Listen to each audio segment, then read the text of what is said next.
Railway पे बता दीजिए, क्योंकि आरवीएनएल पे हम देख रहे हैं पिछले कुछ दिनों से लगातार ऑर्डर्स की खबरें आ रही हैं। हर रोज़ कंपनी को छोटे मोटे ऑर्डर लगातार मिलते हुए दिखाई दे रहे हैं। कल भी कई सारी खबरें यहाँ पर निकल करके आई। अभी क्या करना चाहिए सर? 330 के आसपास से शेयर ट्रेड करता हुआ, हालांकि अब हरे निशान में आ चुका है शेयर, अभी यहाँ पर लाल निशान दिखाई दे रहा है। 5 मिनट लेट ची चार्ट चल रहा है, 334 के आसपास चल रहा है सर, आधे % के आसपास की मजबूती। आरवीएनएल और इरकॉन ये भी 143-44 के आसपास चल रहा है। इन दोनों में बेटर कौन सा लग रहा है सर, इरकॉन और आरवीएनएल के अंदर? आपकी टिप्पणी क्या होगी सर?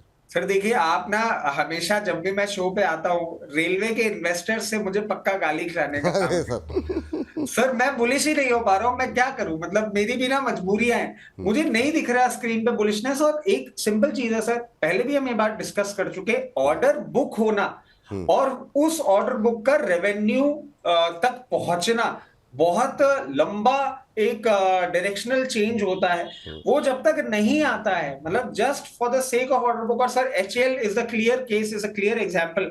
आप देखिए जिस तरीके से करेक्शन किया है, उस करेक्शन के बाद इनके ऑर्डर बुक के एग्जीक्यूशन, मतलब इफ आई एम करेक्ट, 2 दिन 3 दिन पहले ही हमारे डिफेंस मिनिस्टर या government of ministry of defence से भी स्टेटमेंट आया था कि अब आपको अपना एग्जीक्यूशन थोड़ा फास्ट करना पड़ेगा, ये करना पड़ेगा, वो करना पड़ेगा। Now they are trying to speed up the things.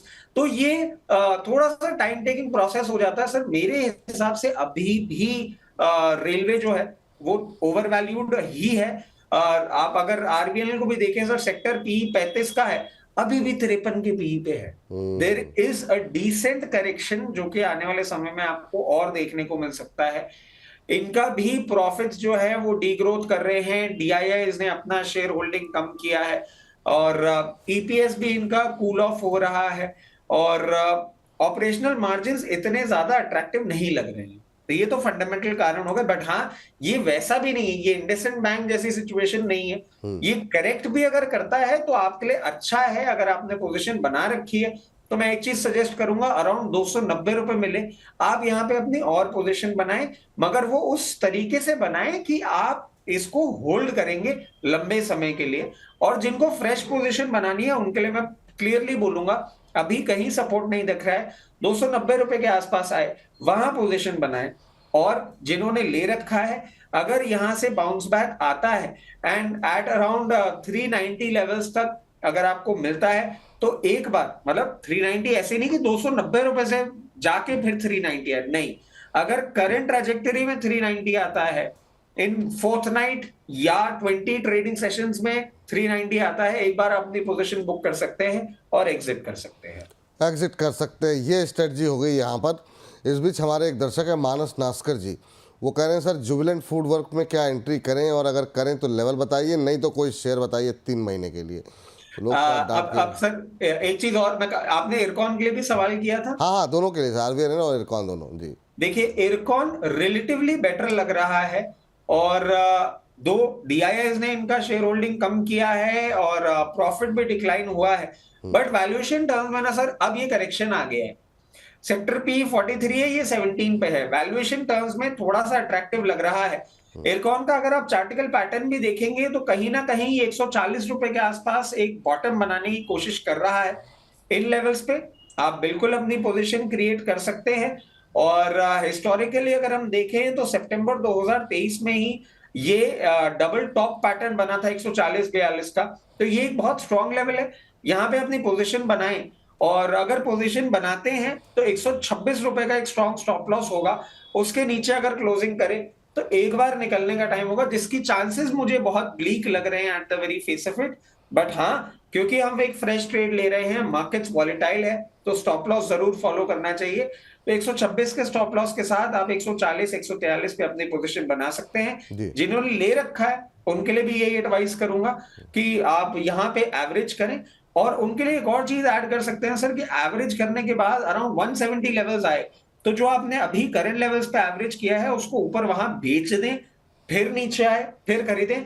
क्योंकि इसमें आपको जब तक ये 172 के ऊपर डिसाइसिव क्लोजिंग नहीं देगा, फ्रेश हाइज या प्रीवियस हाइज तक पहुंचे में थोड़ा सा टाइम लगेगा। चार्टिकल पैटर्न ये सजेस्ट कर रहा है, तो इस रेंज में ट्रेड करके और अपना जो भाव है उसको थोड़ा सा नीचे लेकर आ जाएं, और पोजीशन होल्ड करें, रिलेटिवली अब बेटर पोजीशन में ये आ गया है। काफ़ी लोगों के जो सवाल है मैं देख रहा हूँ 270 280 इस लेवल पे ले रखे हैं, तो उनकी खरीद से तो आधा ही हो गया है बिल्कुल इरकॉन जो है।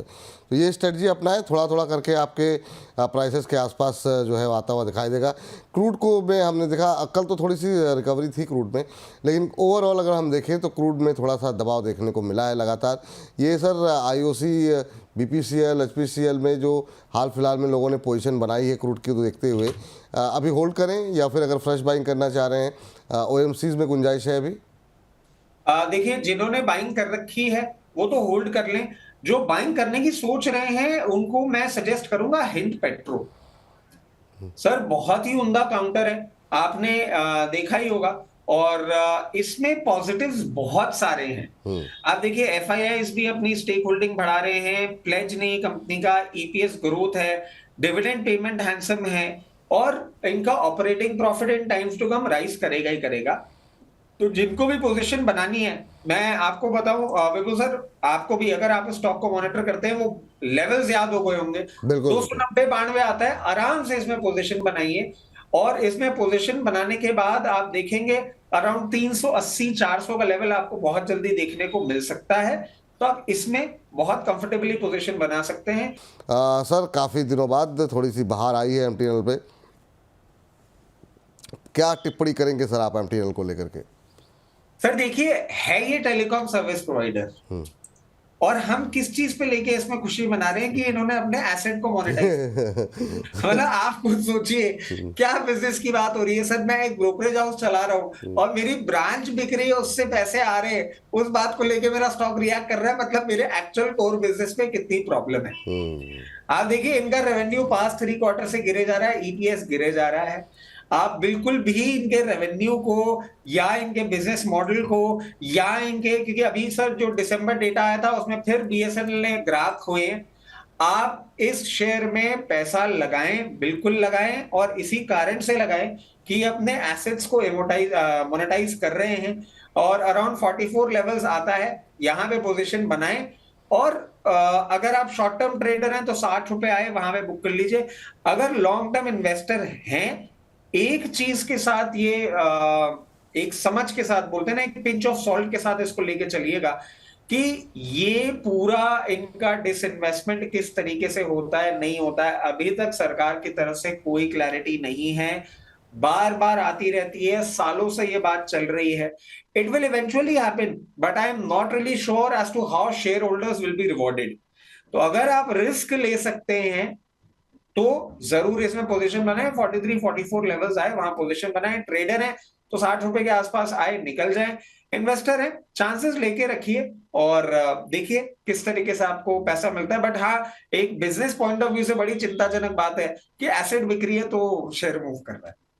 उसे आप कुछ है ही नहीं, बचा नहीं सर, तो फिर कम से कम कुछ तो आ रहे हैं पैसे, तो आदमी इसी बात पे खुश है कम से कम। जिनके पास पड़े हुए हैं, थोड़ी सी प्राइस में मूवमेंट आ गई तो लोगों को भी लग रहा है चलो ठीक है, निकलने का एक मौका मिल रहा है। बीएल पे जो है लगातार खबरें हैं, ऑर्डर पे ऑर्डर मिल रहे हैं। डिफेंस मिनिस्ट्री से एक और ऑर्डर मिला है, 2463 करोड़ रुपए का कंपनी को ऑर्डर मिला है। और इस FY25 में जो है जो कंपनी ने टारगेट रखे हैं वो 25,000 करोड़ के लिए रखे हैं। और अब तक जो है करीब 17,000 करोड़ के ऑर्डर जो है कंपनी को प्राप्त हो गए हैं। और बीएल के अंदर आज भी मोमेंटम बनता हुआ दिखाई दे रहा है। अब सर बीएल कैसे देख रहे हैं? 3.3% ऊपर, और इस कंपनी में भी जो है लगातार ऑर्डर फ्लो जो है वो देखने को मिल रहा है। हालांकि ऑब्वियसली भाई डिफेंस की कंपनी है तो बहुत लॉन्ग समय के लिए जो है लंबी अवधि के लिए ऑर्डर्स मिलते हैं, लेकिन ओवरऑल इस थीम को बीएल को कैसे देख रहे हैं आप? सर देखिए बीएल का डिविडेंड पेमेंट भी बहुत अच्छा लगता है मुझे। और अगर आप एक लॉन्ग टर्म इन्वेस्टर हैं, it is one of the James जिसको आप इन्वेस्ट कर सकते हैं। और सर एक और चीज मैं ऐड करना चाहूंगा, अभी तक हम जनरेशन 2 एयरक्राफ्ट तक पहुंचे हुए हैं, बट यूएस के साथ जिस तरीके से डील क्रैक हुई है, मैं समझता हूं हम जनरेशन 5 पे भी पहुंचेंगे। एरोस्पेस में इनका बहुत स्ट्रॉन्ग इन्वॉल्वमेंट है, और अगर वो होता है तो सर ये गेम चेंजर बनेंगे, क्योंकि जनरेशन 5 आते ही हमारे एक्सपोर्ट्स जो हैं वो भी बहुत एडवांस तरीके से चल जाएंगे। अभी तक आपने देखा होगा हम लाइट कॉम्बैट एयरक्राफ्ट ही कर रहे हैं, बट जनरेशन 5 टेक्नोलॉजी हमारे हाथ में आती है और फिर हम अच्छे एक्सपोर्टर भी बन जाएंगे, और अच्छे एक्सपोर्टर बनेंगे तो बीईएल को भी फायदा होगा सर। मेरी समझ से अगर आप एक लॉन्ग टर्म इन्वेस्टर हैं, वैल्यूएशन करेक्शन थोड़ा सा ही आया है, वैल्यूएशन अब करेक्टिव मैनर में आ चुकी है। अगर आपके पास पोजीशन है तो बिल्कुल उसको बरकरार रखें। अगर आप फ्रेश पोजीशन बनाना चाहते हैं तो मैं आपको एक छोटा सजेशन दूंगा, just looking at the market volatility कि 264 रुपए 262 रुपए के आसपास आए, आराम से कंफर्टेबली इसमें पोजीशन बनाइए। बहुत अच्छा अपसाइड देने वाली कंपनी है, बहुत ही उम्दा कंपनी है। थोड़ा सा करेक्शन हो गया है, बिल्कुल स्टिक अराउंड करें, अच्छी कंपनी है। चलिए अब जरा फटाफट जो है कुछ एक ऐसे शेयरों पर नजर डाल लेते हैं पीएसयूज़ के, जहां पर आज काफ़ी अच्छा मोमेंटम है। कुछ पे हम बातचीत कर चुके हैं, उसको भी लाएंगे ताकि इस सेगमेंट को जो है ना हम अलग से अपलोड करेंगे तो हमारे जो दर्शक हैं उनके थोड़ा सा लाभ मिल सके। सर बीएल के साथ शुरुआत करेंगे। अभी आपने इस पर टिप्पणी भी की है और बीएल आपने प्रीमियर एक्सप्लोसिव को लेकर के बातचीत की, और इसी के साथ अगर हम बीडीएल को भी जोड़ लें, ये 3 शेयर जो है डिफेंस के, ये आपको कैसे लग रहे हैं और इनमें बेटर कौन सा लग रहा है? डिफेंस को लेकर के आपका व्यू क्या है?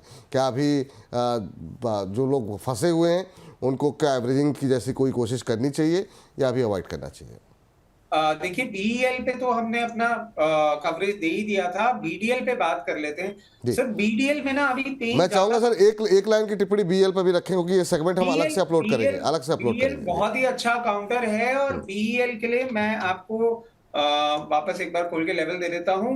करंट लेवल्स पे भी अट्रैक्टिव लग रहा है। मार्केट वॉलिटिलिटी अगर आती है, अराउंड 264 लेवल्स मिलता है तो वहां पे और आप पोजीशन बढ़ा सकते हैं। अगर फ्रेश एंट्री की बात कर रहे हैं तो उन लेवल्स पे मार्केट क्योंकि वॉलेटाइल है, उन लेवल्स पे आए, फ्रेश एंट्री करें। अगर आपके पास है तो बिल्कुल होल्ड करें।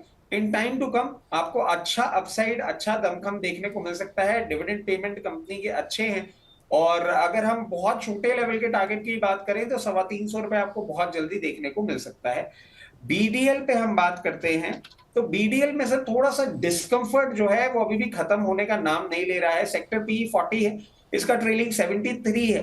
थोड़ा सा वैल्यूएशन टर्म्स में आपको करेक्शन और इसमें देखने को मिल सकता है, और अभी 1133 रुपए चल रहा है। अगर आपको नियर अबाउट 1030 लेवल्स पे देखने को मिले, वहां पे आप अपनी फ्रेश पोजीशन जरूर क्रिएट कर सकते हैं। वहां पे एक सेंस ऑफ सपोर्ट इस काउंटर की तरफ से देखने को मिल रहा है। और अगर आपके पास पोजीशन है और करेक्शन में आप एवरेज करना चाहते हैं तो again 1030 would be the level.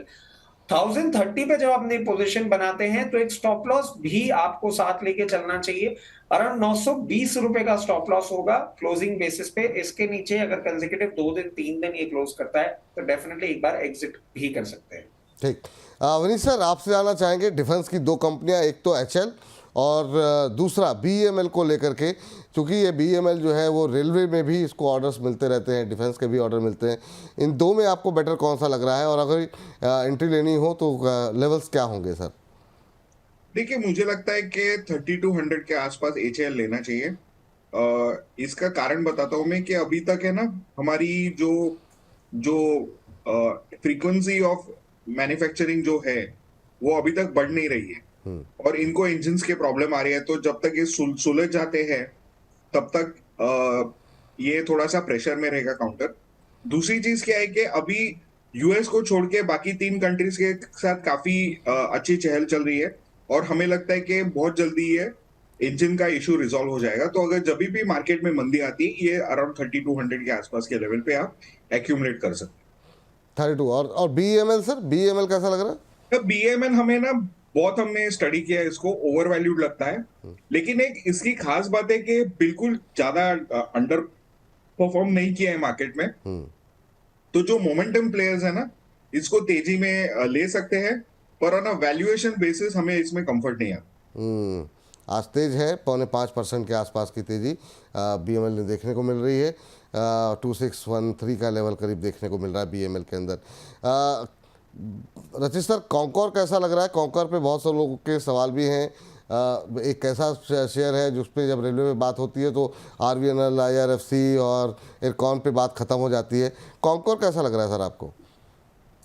Sir देखिए कॉनकॉर में अगर हम नजर डालें तो आपको देखने को मिलेगा क्वार्टर ऑन क्वार्टर बेसिस पे इनका प्रॉफिट का जो ग्रोथ है वो थोड़ा सा नेगेटिव हो रहा है। एफआईआईज ने भी इन्होंने अपनी पोजीशन डिक्रीज करी है, डीआईएस ने भी डिक्रीज करी है। और वैल्यूएशन टर्म्स में हम देखें तो एक सेंस ऑफ कंफर्ट आ रहा है इस जी। करेक्शन के बाद। डिविडेंड पेमेंट हैंडसम है, तो आप अगर देखें ये कहीं ना कहीं अपना सपोर्ट खोजने की कोशिश कर रहा है 624 626 लेवल पे। उस लेवल के ऊपर मेंटेन करता है तो आप अपनी पोजीशन बिल्कुल जो भी आपने बना रखी है उसको बरकरार रखें। और अगर हायर लेवल्स, मतलब आप मान लीजिए आप 800-900 रुपए के लेवल पे अगर इसमें ट्रैप हुए हुए हैं, तो आपको एक चीज सजेस्ट करूंगा कि एट अराउंड करंट लेवल्स भी आप इसमें अपनी थोड़ी सी एवरेज की पोजीशन बना सकते हैं। बट ये जो एवरेज की पोजीशन क्रिएट करेंगे इसमें बहुत स्ट्रिक्ट स्टॉप लॉस रखना होगा आपको 620 रुपए का क्लोजिंग बेसिस पे। वो नहीं अगर टच करता है और रिवर्सल दिखाता है तो कहीं ना कहीं आप देखिए एक बार 740 के ब्रेकआउट के बाद ये काउंटर एक अच्छा अपसाइड रजिस्टर करने के लिए पॉइज्ड हो जाएगा। पोजीशन बरकरार रखें, कुछ नेगेटिव्स थे अब वो ईज आउट हो रहे हैं, वैल्यूएशन का कंफर्ट भी अब देखने को मिल रहा है, उस हिसाब से अपनी पोजीशन बना सकते हैं। ठीक। विनीत सर, अब यहाँ डिफेंस से बाहर निकलते हैं, रेलवे से बाहर निकलते हैं, जरा बैंकों पे आते हैं। कैनरा बैंक हुआ, यूको बैंक हुआ, इनमें क्या स्ट्रेटजी होनी चाहिए? मतलब अगर मिड कैप बैंकिंग में कोई स्पेस तराशनी हो, कोई अपॉर्चुनिटी है, या फिर जैसा सब लोग कह रहे हैं कि नहीं, अगर बैंकों में पैसे लगाने हैं तो या तो फ्रंट लाइन में लगाओ या फिर अवॉइड करो, क्योंकि अभी बहुत सारे कंसर्न हैं। आपका पीएसयू मिड कैप बैंकिंग को लेकर आपका व्यू, खासतौर से Canara bank, UCO bank, south Indian bank को भी अगर हम शामिल कर लें, हालांकि पूरी तरह पीएसयू है नहीं, लेकिन फिर भी ये इन शेयरों में काफ़ी रिटेलर्स की पोजीशन है। देखिए, जहां तक बैंक्स की बात है, इसमें आपको ध्यान देना चाहिए कि banks are a proxy to the economy. तो जब तक तेजी का रुख नहीं आता है, banking industry on its own नहीं चलने वाला है ना ट्रेंड। हो सकता है कि एक आध दिन ऊपर नीचे हो जाए, तो ये आपको एक चीज ध्यान में रखनी चाहिए। दूसरी चीज क्या है कि आप पीएसयू बैंक्स देखोगे ना, तो ये बहुत ही अट्रैक्टिव लेवल्स पे सारे PSU banks less than book है, 0.6 0.7 टाइम्स बुक है। ये इनकी ना स्ट्रेस वैल्यूएशन थी 2021-19 में, तो हम नहीं समझते कि इसके नीचे जाएंगे। अभी जिस तरह से पीएसयू बैंक्स ने परफॉर्मेंस डिलीवर किया है, अगर इनकी एनपीए साइकिल नेगेटिव नहीं होती है यहाँ से, तो हमें लगता है कि ये सेक्टर मैसिवली आउट परफॉर्म कर सकता है। इसमें मिड कैप बैंक्स में कैनरा बैंक हमारा टॉप पिक है। इसकी वजह दो है कि अगर बाजार की स्थिति सुधरती है तो इनके 2 आईपीओ आने हैं, और इनमें ही आपके जो मोनेटाइजेशन के पीछे आपको 30-40% का रिटर्न मिल सकता है जी। तो हमें लगता है कि कैनरा बैंक बहुत बढ़िया शेयर है। जी। Before making any investments or taking any trades in any of the scripts that we have discussed on your channel. Thank you. Thank you sir, बहुत बहुत धन्यवाद आपका। विनीत जी हमारे साथ लगातार बने हुए हैं और विनीत जी के पास चलते हैं। विनीत सर, अभी हम बात कर रहे थे रचित जी से, जो आईओसी, बीपीसीएल, एचपीसीएल जैसी जो पीएसयूज हैं, और हम खासतौर से जब देखें कि क्रूड में गिरावट आ रही है, तो क्या ये एक सेफ बेट हो सकती है अगले 2-3 महीने 4 महीने के लिए कि यहाँ पर अपनी पोजीशन थोड़ी सी बना ले अगर पीएसयूज में ही रहना है तो? देखिए, ऑयल कंपनीज तभी थ्राइव करती है जब स्टेबिलिटी हो मार्केट में, रुख पता हो। तो अभी आप देखोगे कि आने वाले 2-3 साल में प्रोडक्शन काफी बढ़ने वाला है, जिससे ऑयल का ट्रेंड डाउन होगा। इसका मतलब है कि इसमें ना वॉलेटिलिटी थोड़ी कम हो जाएगी। तो मुझे लगता है कि ये जो 3 कंपनियां हैं ना, ये अपना one of the best performance आने वाले 3 से 4 साल में देने वाले हैं। तो डेफिनेटली इनमें बने रहना चाहिए और इसमें आपको अच्छे पैसे बनेंगे। फ्रेश एंट्री भी ले सकते हैं सर आईओसी, बीपीसीएल में? Pardon me sir? मैं कह रहा हूँ फ्रेश एंट्री भी ले सकते हैं? 100% आप ले सकते हैं उसमें, डेफिनेटली। ठीक सर, तो ये बात हो गई आईओसी, बीपीसीएल को लेकर। आज हमने देखा सर, जैसे एमटीएनएल है, बड़ी खबर आ गई, काफ़ी अच्छा चल गया 13-14%। क्या ये एग्जिट का मौका है, या फिर थोड़ी सी जिनको 1-2-4 महीनों के लिए ट्रेडिंग करनी है वो ले सकते हैं? दूसरा, ये एसेट मोनेटाइजेशन का प्रोग्राम जो शुरू हुआ है, ये कहाँ पर और जाता हुआ दिखाई दे रहा है? अगर हमें पहले से कुछ खरीदारी करनी हो पीएसयूज में, तो कहाँ पर आपको लग रहा है कि अभी इस तरह के एसेट मोनेटाइजेशन से तेजी आने की संभावनाएं दिखाई दे रही हैं? देखिए, सबसे बड़ा लैंड बैंक तो बीएचईएल के पास है, उधर भी होने वाला है। पर सबसे बढ़िया परफॉर्मेंस जिसका आएगा वो है एनबीसीसी का, क्योंकि 90% कॉन्ट्रैक्ट डेवलपमेंट पे एनबीसीसी के पास जाते हैं। तो यही जो एक कंपनी है जहां पे आपको फोकस करना चाहिए। तो अगर आपको ये asset monetisation programme play out करना है। BHEL और NBCC दोनों में पोजीशन ले सकते हैं करंट लेवल पे, या वेट करें सर अभी? एनबीसीसी आप कर सकते हो। बीएचएल में ना क्या है कि देखिए एसेट मोनेटाइजेशन कभी होगा आप बोल नहीं सकते हो, बिल्कुल राइट। लेकिन एनबीसीसी का क्या है कि बल्क ऑफ पीएसयू इसको देंगे तो इनके ऑर्डर बुक बढ़ती जाएंगी over a period of time. तीसरी चीज क्या है, बीएचएल काफी अच्छी तरह से कंसोलिडेट किया है बिलो 200 रुपीज। लेकिन हमें ना एक चीज देखनी है कि क्वार्टरली रिजल्ट में ये क्या अपसाइड दिखाते हैं एबिटा मार्जिन्स में, क्योंकि ठीक है। देखिए इनके जो लेगेसी ऑर्डर है इसमें कुछ कमा नहीं रहे। अभी जो नए ऑर्डर्स आ रहे हैं उनमें इनको काफी एक्रेटिव होने वाले एबिटा में, तो हमें देखना चाहिए फॉलो थ्रू कैसा आता है। एक बार एक ट्रेंड एस्टैब्लिश हो जाएगा ना कि क्वार्टरली नंबर्स अच्छे आने वाले हैं, उसके बाद में आप बीएचईएल लॉन्ग टर्म के लिए भी ऐड कर सकते हैं। तो तब तक आप ध्यान में रखिए कि ये स्टॉक मार्केट के साथ बीटा में चलता रहे। ठीक सर। एक कंपनी पे और उसका ब्रोकर बोले की तरफ चलते हैं। हमारे साथ हर्ष अब जुड़ चुके हैं और सर यहाँ पर हम देख रहे हैं कि हाल फिलहाल में जो कुछ एक खबरें का बाज़ार जो गर्म रहा है वो है मेटल पैक को लेकर के। मेटल में सर PSUs में अगर पोजीशन लेनी हो, क्योंकि हमने स्टील की खबर सुनी कि चाइना कट कर रहा है प्रोडक्शन, हमने देखा टाटा स्टील और बाकी जगहों पे जो तेज़ी देखने को मिली वो हमको सेल में नहीं मिली। बाकी हिंडाल्को, नाल्को, यहाँ पे सर मेटल में PSU मेटल में आपको कहाँ पे गुंजाइश अच्छी दिखाई दे रही है जहाँ पे अभी एंट्री ली जा सकती हो? देखिए दो चीज समझ, ये जो नाल्को है ना वो काफी अच्छा परफॉर्म करेगा। हमारा व्यू वेदांता भी काफी पॉजिटिव है, और इनको आपको अगर खरीदना है ना तो अगले कुछ दिनों में जब मार्केट गिरेगी, ये बहुत तेजी से गिरते हैं, वो टाइम में इन शेयर को थोड़ा थोड़ा करके ऐड कीजिएगा। इसमें सिप करना जरूरी है, क्योंकि जो कमोडिटी स्टॉक्स रहते हैं ना इनकी मूवमेंट काफी वॉलेटाइल रहती है।